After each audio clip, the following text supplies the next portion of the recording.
Dice la palabra de Dios en el Evangelio según Mateo capítulo 8 versículo 14. Vino Jesús a casa de Pedro y vio a la suegra de éste postrada en cama con fiebre. Y tocó su mano y la fiebre la dejó, y ella se levantó y le servía. La palabra de Dios nos enseña que Pedro tenía suegra.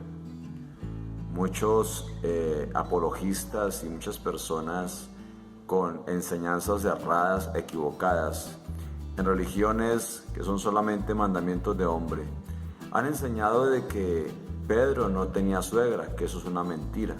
Que aunque diga que Jesús sanó a la suegra de Pedro, no quiere decir que Pedro era casado. Cuando leemos la palabra de Dios con un sentido lógico, con sentido común, conforme dice la palabra del Señor, cualquier persona entiende que los apóstoles eran casados. En el caso de Pedro, Pedro tenía a su suegra. Si tenía suegra, era porque estaba casado. O si de pronto fue su suegra, y aunque de pronto quizás fuera viudo, es decir, estuvo casado.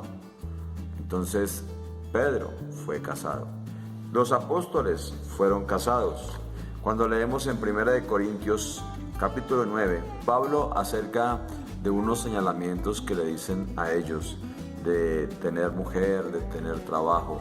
Él claramente dice en el versículo 5, no tenemos derecho de traer con nosotros una hermana por mujer, como también los otros apóstoles y los hermanos del Señor y Cefas. Mire, aquí Pablo está diciendo que él no tendría derecho entonces de tener una esposa, una mujer que fuera una hermana, como también lo tenían los otros apóstoles, los hermanos del Señor y Cefas, es decir, Pedro. Quiere decir entonces que los demás apóstoles tuvieron también esposas, que los hermanos de Jesús, es decir, los hijos entre José y María, que fueron medio hermanos de Jesús, también tenían esposa, y también Cefas, llamado Pedro, el apóstol a quien Jesús le sanó la suegra.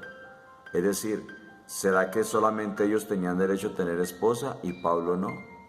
La palabra de Dios es veraz, la palabra de Dios no se equivoca, y es lo que el Señor ha establecido para los que le creemos, que los apóstoles tenían esposa, que los apóstoles tenían familia.